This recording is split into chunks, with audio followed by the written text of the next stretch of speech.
അവനവൻ ഇഷ്ടപ്പെട്ട party.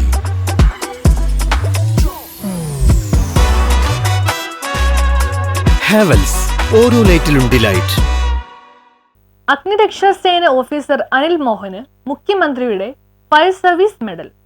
Fire and rescue officer Anil Mohan മുഖ്യമന്ത്രിയുടെ ഫയർ സർവീസ് മെഡൽ. ഫയർഫോഴ്സിലെ സ്കൂബ ഡ്രൈവർ കൂടിയായ അനിൽ മോഹൻ അങ്കമാലി പുളിയനം സ്വദേശിയാണ്. നേരത്തെ ഇദ്ദേഹത്തിന് 2025 കേന്ദ്ര ആഭ്യന്തര മന്ത്രാലയം ഡയറക്ടറേറ്റ് ജനറൽ ഫയർ സർവീസ് പ്രഖ്യാപിച്ച ഡിസ്ക് ആൻഡ് കമൻഡേഷൻ സർട്ടിഫിക്കറ്റും സംസ്ഥാന ഫയർ ആൻഡ് റെസ്ക്യൂ ഡിപ്പാർട്ട്മെന്റ് പ്രഖ്യാപിച്ച ബാഡ്ജ് ഓഫ് ഓണർ പുരസ്കാരവും ലഭിച്ചിരുന്നു. 2018 പ്രളയത്തിലും 2019 കവളപ്പാറ ദുരന്തത്തിലും 2020 ഇരുമ്പനം BPSL ഫയറിലും 23 മണപ്പാട്ടുചിറയിൽ കാറടക്കം 2 പേർ മുങ്ങിപ്പോയപ്പോൾ ഒറ്റയ്ക്ക് ഒരു ഡൈവിൽ തന്നെ 2 പേരെ മുങ്ങിയെടുത്തതും ബ്രഹ്മപുരം തീപിടുത്തത്തിലും തൃശൂർ അമ്പാടി കുളത്തിൽ സ്റ്റാൻഡ് ബൈ ഡ്യൂട്ടിക്കിടെ മുങ്ങിത്തായുന്ന ആളിനെ fire and rescue officer Santhosh കുമാറിനോടൊപ്പം ജീവിതത്തിലേക്ക് തിരികെ കൊണ്ടുവന്നതും 2024 ജനുവരി 15 അർദ്ധരാത്രിയിൽ ആളൂർ കുഴിക്കാട്ടുശ്ശേരിയിൽ പാറമടക്കുറയിൽ വെള്ളത്തിൽ കാർ ഉൾപ്പെടെ 3 പേർ 50 അടി താഴ്ചയിൽ അകപ്പെട്ട അപകടത്തിൽ 3 പേരെയും രാത്രിയിൽ തന്നെ ഏറെ വെല്ലുവിളികൾ ഉണ്ടായിരുന്നിട്ടും പെട്ടെന്ന് തന്നെ സ്കൂബ ഡ്രൈവർ മിഥുനോടൊപ്പം മുങ്ങിയെടുത്തതും ഉൾപ്പെടെ നിരവധി രക്ഷാപ്രവർത്തനം മുൻനിർത്തിയാണ് പുരസ്കാരം നൽകിയിരിക്കുന്നത്. തൃശൂർ എറണാകുളം ജില്ലയിലെ വിവിധ ജലാശയ അപകടങ്ങളിൽ അഗ്നിരക്ഷാസേനയുടെ രക്ഷാപ്രവർത്തനത്തിൽ പ്രധാനിയായ അനിൽ ഫോർട്ടുകൊച്ചിയിലെ ഫയർഫോഴ്സിന്റെ ജലസുരക്ഷാ വിദഗ്ധ പരിശീലന കേന്ദ്രത്തിൽ ഡൈവിംഗ് ഇൻസ്ട്രക്ടർ കൂടിയാണ്. നിലവിൽ ചാലക്കുടി നിലയത്തിലാണ് ജോലി ചെയ്യുന്നത്. നേവി ഉദ്യോഗസ്ഥയായ രേഖ